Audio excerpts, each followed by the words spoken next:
날리고 싶으시냐. 사실 그 정도 수준 아니어도 차릴 수 있는 게 카페예요. 라면. 라면. 네, 한국 라면. 근데 쉬운 만큼 성공하기 어려운 게 개인 카페다. 그러니까 미입으로 나올 정도로 개인 카페를 사실 조금 쉽다? 이거 좀 접근성이 쉬울 것 같다? 이런 식으로 생각해서 나 이제 회사 안 다니고 개인 카페 할 거야 뭐 이런 식으로 얘기하는데 이거에 대해서 좀 어떻게 생각하는지 좀 궁금해요. 이거에 대해서는 어떻게 보면 뭐 그럴 수밖에 없는 것 같기도 하고 또 어떻게 보면 안타까운 생각인 것 같기도 해요. 지금 우리나라에 편의점보다 카페 수가 더 많아요. 그러니까 길 가다 보면 카페가 편의점 한 개 볼 때 몇 개를 보는 거예요, 카페를. 그만큼 카페가 너무 많다 보니까 어떻게 보면 과포화 시장이죠. 그리고 스타벅스도 진짜 많고 뭐 요즘 이제 저가 커피 뭐 컴포즈 커피나 뭐 메가 커피나 이런 게 너무나 많아요. 이제는 이제 그런 시장에서 내가 개인 카페로 접근해서 성공을 할 수 있냐, 이 부분은 진짜 고민을 많이 해야 되는 부분인데, 이게 왜 접근성이 쉽냐면 사실 카페는 기계 사고 공간만 있어서 적당히 인테리어하면 다 사서 쓸 수 있어요. 그러니까 내가 하는 기술력이 물론 커피를 맛있게 만들고 잘하려면 내가 전문적으로 돼야 되지만 사실 그 정도 수준 아니어도 차릴 수 있는 게 카페예요. 근데 음식점은 내가 해야 되잖아요. 근데 하는 게 한두 달 배워서 할 수 있는 게 아니거든요. 사실 카페라는 거는 내가 진짜 한두 달 열심히 공부하고 카페 가서 좀 배우잖아요. 할 수 있어. 그러니까 이것 때문에 좀 쉽게 생각하는 것 같아요.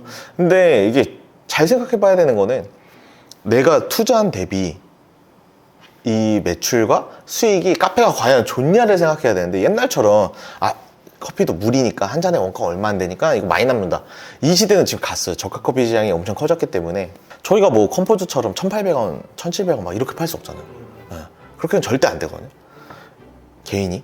근데 그러려면 우리는 4,000원, 5,000원을 받아야 되는 이유가 있는데 그 이유를 만들 수도 없는데 카페를 차리는 건 정말 위험한 생각이고, 저희도 직원들이 진짜 많이 창업했잖아요. 뭐 안타까운 친구도 있고 정말 이제 나가서 카페 잘하고 있는 친구들도 있어요. 근데 그 친구들한테는 항상 되게 말려요. 어떤 걸로 할 건지, 계약할 때도 어떻게 해야 되고, 이게 진짜 생각보다 어렵다. 근데 그럼에도 불구하고 다 카페를 차리더라고요. 근데 그런 거 보면 어떻게든 접근성이 확실히 외식업 전반적으로 봤을 때 카페가 제일 접근성이 쉽다, 그건 것 같아요. 또 요즘 뭐 젊은 사람들만 아니라 은퇴하신 분들도 나 카페 하나 차려서 그냥 지인들 오고 그냥 조용히 운영하면서 노후를 보내고 싶다, 이런 분들도 진짜 많아요.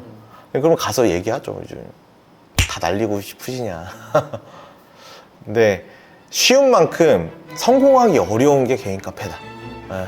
저는 그렇게 생각해요. 네. 세상에 쉽게 돈 버는 건 없다고 보기 때문에 내가 정말 노력하고 공부해서 잘 차리면 정말 성공할 수 있겠지만 그 문이 점점 좁아지고 있다.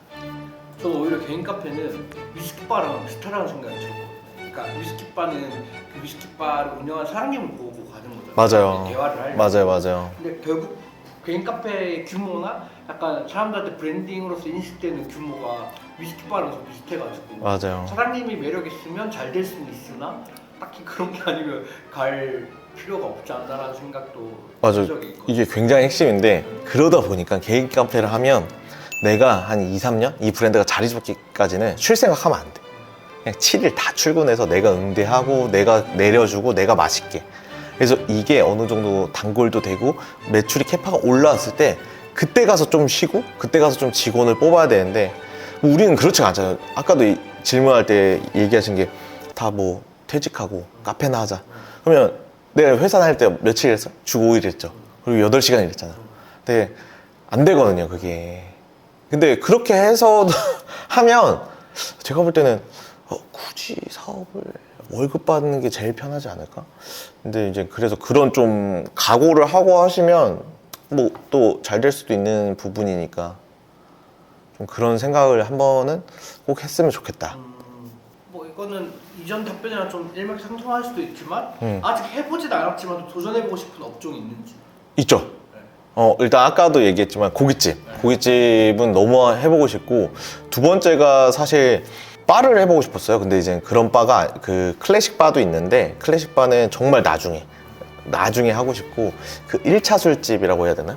그 맥주 원래 저희 그래서 스몰 비어랑 좀 이런 거를 좀 하고 싶었고 좀 거기에 맞는 좀 안주들이나 좀 이런 것까지는 생각은 했었는데 좀 그거는 아직은 좀 접근 못했던 것 같고 하고 싶은 건 너무 많은 것 같아요. 진짜 뭐 술집, 뭐 고깃집 그리고 또 카페도 아직 하고 싶은 카페가 더 있고 종목도 많잖아요. 이제 뭐 디저트, 쿠키, 뭐 수플레 이런 게 있으면 또 다른 게 있으니까 또 그런 것도 하고 싶고 그냥 저는 새로운 거, 새로운 브랜드를 만드는 게 너무 재밌다 보니까 그냥 일단은 한 10개 정도의 종목을 할 때까지는 좀 다양한 걸 해보려고 노력하지 않을까 싶어요.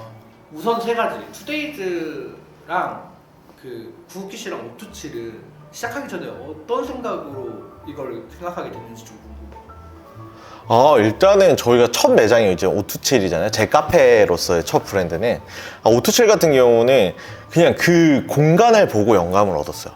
오히려. 건물 보고 뭐 너무 마음에 들었고 그 여기서 보이는 뷰 이런 게 딱 너무 영감이 와서 이제 욕심내서 이제 바로 이제 계약을 하게 된 케이스고 근데 거기서는 사실 영감은 제가 지금까지 이제 카페랑 이런 여러 가지 브랜드 외식업들을 해오면서 이제 내 거를 하면 해봐야지 하는 것들이 있었거든요. 좀 그런 거를 접목을 했었고 아이디어를 얻은 것 중에 하나는 숲이 있고 이러다 보니까 좀 영화를 제가 이 이름도 영화에서 이제 모티브 따왔다고 했지 그 영화 보다가 그 Time to be free라는 저희 슬로건을 쓰는데 그 시간이라는 거에 좀 포커스를 뒀던 거예요. 그래서 그 시간에 좀 들였을 때 맛있는 거. 그리고 커피는 제가 드립커피가 항상 제일 맛있다고 하는 사람 중에 하나로서 드립커피를 하고 싶었고 드립커피가 시간이 되니 그럼 여기 어울리는 디저트가 뭐가 있을까 해서 수플레가 탄생하게 된 거고 근데 이런 실질적인 아이템에 대한 명언 여행에서 정말 많이 얻었어요. 이제 벤치마킹 다니면서 한국보다는 해외를 정말 많이 다니면서 좀 보고 이렇게 접목하면 좋겠다 이런 영감을 떠올렸고 일단 1차적으로 공간에서 아이디어를 얻고 그 다음에 뭔가 컨셉에서 이제 아이템을 더 얹은 케이스고 구우키시 같은 경우는 똑같아요. 그냥 이제 공간을 보고 여기에 어떤 그림이나 형상을 했는데 거기에 어울리는 아이템이 뭘까 그렇게 했을 때 이 성수동을 전체적으로 봤는데 제대로 된 좀 쿠키집이나 디저트 카페가 없는 거예요. 그래서 이거다 해가지고 좀 그렇게 했고 좀 없는 컨셉을 좀 만들려고 했어요. 다 이제 숲이고 막 이러다 보니까 올드한 되게 공장지대다 보니까 옛날 느낌의 이런 거여서 우리는 화사한 걸 한번 가보자. 그래서 아메리칸 좀 스타일의 좀 밝은 분위기를 좀 줬으면 좋겠다 해가지고 하게 된 거고 투데이즈 이너프 같은 경우는 저희가 이게 바꾼 거잖아요. 바꾼 매장인데 거기는 이제 철저하게 그냥 커피에 집중을 하게 된 거예요. 여기서 이제 우리가 뭐 드립 맛있는 커피 내가 좋아하는 맛있는 커피 그 다음에 여기서는 또 성수동에 없는 브랜드를 했다면 이제는 진짜 우리가 잘할 수 있는 거 이걸 보여주자는 거에서 영감을 얻었고 그래서 이제 그런 생각을 이제 브랜드에 다 입혀서 투데이즈 이너프라는 브랜드가 이제 나오게 된 거죠. 근데 이제 영감 자체는 제가 볼 때는 많이 봐야 돼요. 영화를 많이 보던 아니면 다른 매장을 많이 보던 해외여행을 많이 보던 그렇게 본 것들을 다 이제 저장해 놓고 사진으로 있다 보니까 이제 어떤 공간과 이런 게 생겼을 때 그걸 다 조합을 해요. 그래서 뭐 이렇게 대보고 저렇게 대보고 약간 레고 맞아요. 근데 레고도 아이템이 있어야지 좋은 거를 많이 만들잖아요. 그래서 그걸 평상시에 수집을 좀 많이 해놓는 게 좋은 것 같아요. 그래서 저는 좀 기회 되면 주변 분들한테 그냥 많이 좀 보러 다니라고 하는 편이에요. 전 트렌드가 너무 빨라서 베이커리 해도 쥐고 있다고 생각하고 있거든요. 네. 뭐 요식업이라고 하면 지금 탕후루, 마라탕 이후에 아직 MZ들도 선정하지 못한 트렌드가 아직 나오지 않았다. 네. MZ 공식 피셜인데 네. 약간 그 대표님, 종영님 생각하기에는 다음 트렌드 아마 이런 것들이 되지 않을까라고 생각하는 것들이 있을까요? 일단은 요즘 이제 가장 생각하는 것 중에 하나는 아이스크림.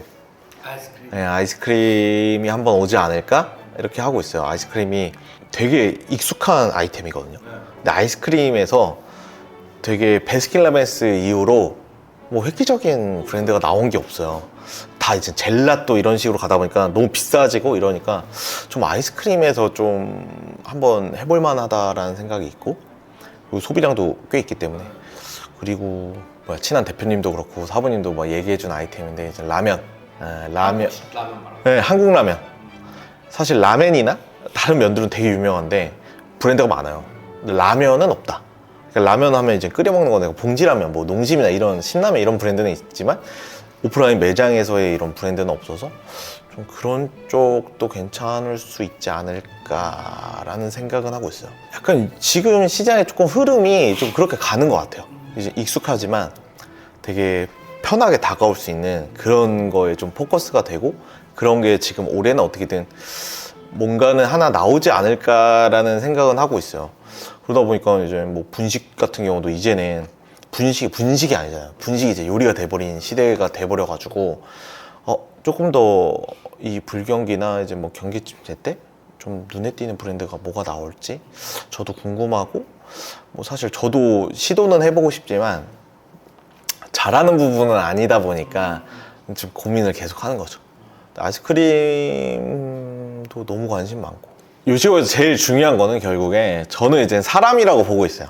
어떻게든 누가 만드냐 누가 하냐에 따라서 정말 달라지는 거여서 같이 하는 사람들이 정말 포커스가 될 것 같고 좀 개인적으로는 왜냐면 개인 카페나 저희가 지금 스몰 브랜드잖아요.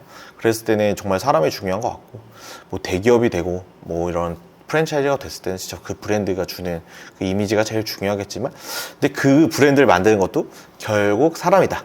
네, 그래서 정말 외식업은 사람이 좀 핵심인 그 산업인 것 같아요. 그래서 조금 좋은 사람들 그런 마음 맞는 같이 좀 비전을 나눌 수 있는 분들이 많이 좀 들어왔으면 좋겠고 같이 했으면 좋겠습니다.